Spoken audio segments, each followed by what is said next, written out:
बिंदास निर्भीड बिंदास बातम्यांचं निर्भीड व्यासपीठ बिंदास न्यूज प्रस्तुत करता राजेंद्र साठे पाटील यांचं जय ऑटो पार्ट्स. सर्व प्रकारच्या वाहनांचं स्पेअर पार्ट मिळण्याचं एकमेव ठिकाण. सटाणा फाटा समृद्धी महामार्गा शेजारी गंगापूर रोड, वैजापूर, जिल्हा छत्रपती संभाजीनगर.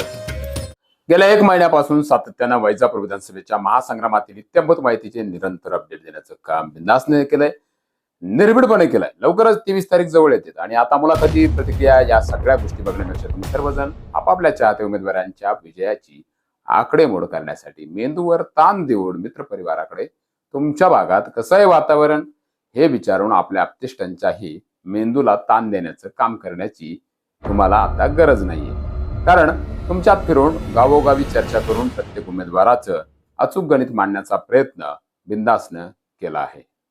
आकडेमोड अपडेटकडे जाण्यापूर्वी सर्व दर्शकांना एक महत्वाची सूचना आहे. तिरंगी लढत वैजापूर विधानसभेच्या मतदारसंघामध्ये झाली आहे आणि लढतीत उभे असलेल्या तीनही उमेदवारांच्या मतांची बेरीज आणि शक्यता ही अनुमानावर आधारित वेगवेगळे रिपोर्ट बिंदास न्यूजवर आहेत. या रिपोर्टच्या माध्यमातून बिंदास मीडिया कुणाचंही समर्थन करत नाही. मांडलेले तथ्य आणि माहिती ही केवळ बिंदासच्या अनुमानावर आणि अभ्यासावर आधारित आहे. त्यामुळे या अपडेटमध्ये मांडण्यात आलेल्या माहितीत बदल होऊ शकतात. याशिवाय ज्यांना या अपडेट बद्दल माहिती नाहीये किंवा ह्या अपडेट मान्य नाहीये त्यांनी त्यांच्या आवडत्या उमेदवाराचा दुसरा रिपोर्ट बिंदास न्यूजच्या व्हिडिओ सेशन मध्ये बघू शकतात. बिंदासच्या निर्भीड व्यासपीठावर असलेल्या लोकप्रिय चॅनलला बिंदास न्यूजवर तर्कवितर्कांचे हे अपडेट पाहता येईल. नमस्कार, मी प्रवीण पाटील. बिंदास बातम्यांच्या निर्भीड व्यासपीठावर तुम्हा बिंदास दर्शकांचं मनपूर्वक स्वागत. चला तर मग सुरुवात करूया. कुठल्या महत्वपूर्ण तथ्य आहेत डॉक्टर दिनेश परदेशी यांच्या विजयासाठी. डॉक्टर दिनेश परदेशी यांच्याबद्दल काही खास विश्लेषण या अपडेटमध्ये आपण जाणून घेणार आहोत. तिकीट मिळाल्यापासून डॉक्टर दिनेश परदेशी यांनी पायाला भिंगरी बांधल्यागत शहर, ग्रामीण आणि 53 गावं पिंजून काढत मी राजकारणात नवीन नाही आणि राजकारण माझ्यासाठी नवीन नाही, मला काही सम्राट व्हायचं नाही, मला जनतेचा सेवक व्हायचंय असं सांगत त्यांनी नगरपालिकेच्या विविध पुरस्कारांचे आणि नगरपालिका विकासाचे मॉडेल गावोगावी पोहोचवले. या विकासाचे दाखले देत हम किसी से कम नाहीचे स्लोगन घराघरात नव्हे तर घरातल्या प्रत्येकाच्या मनापर्यंत पोहोचवले. हे प्रचार कार्य सुरू होतं. प्रचार कार्य सुरू असताना विद्यमान आमदार यांच्याबद्दल बोलताना ते नेहमी म्हणायचे की ते मास्तर तर मी डॉक्टर, याचा साक्षात्कार करून देण्याचा प्रयत्नही परदेशी यांनी केला.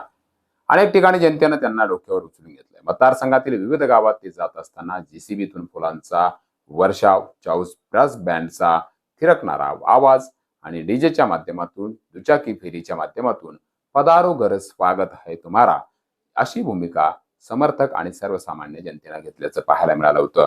चला तर नजर टाकूया डॉक्टर दिनेश परदेशींसाठी कुठला झोन रेड आणि कुठला झोन ग्रीन संभावतोय पाहूयात या रिपोर्टमध्ये. खास करून 53 गावं आणि जिल्हा परिषदेच्या एकूण सर्कलपैकी असलेल्या डॉक्टर दिनेश परदेशी यांच्या मतांची जर गोळाबेरीज लावली तर डॉक्टर दिनेश परदेशी जवळपास 4 सर्कलमध्ये 500 ते 1000 मतांच्या फरकानं चालतील. याशिवाय इतर सर्कलमध्ये ते उत्तम फलंदाजी करतील असे संकेत अनुभवातून, अभ्यासातून पाहायला मिळतात. याशिवाय नगरपालिका ताब्यात असलेला मतदात्यांचा जिंकलेला विश्वास, शहरातील जनता त्यांच्या ग्रामीणमधील थोड्याफार फरकाची उडीव भरून काढत विजयाकडे त्यांना घेऊन जाऊ शकते असा कयास बांधला जातोय. दुसरी महत्वपूर्ण बाब जर म्हटलं तर या निवडणुकीत अनाथांचा नाथ असलेले एकनाथराव सुद्धा त्यांना तारू शकतात. कारण अपक्ष असलेले एकनाथराव जाधव यांनी यावेळेला चांगल्या प्रमाणात ताकद लावली आहे. सर्वच भागात त्यांनी हवा टाईट केली आहे.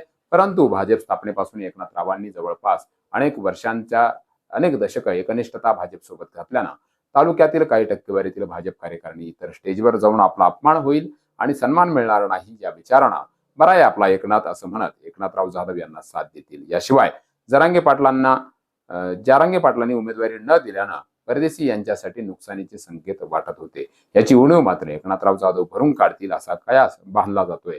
जर एकनाथराव जाधव यांनी उत्तम पद्धतीची फटकेबाजी केली, फलंदाजी केली तर त्यांचा फायदा दिनेश परदेशी यांना होऊ शकतो. कारण भाजपची मतं कमी होऊन महायुतीतील असलेली मतं म्हणजे प्राध्यापक रमेश बोरनारे यांच्या हक्काची मतं कमी होऊ शकतात.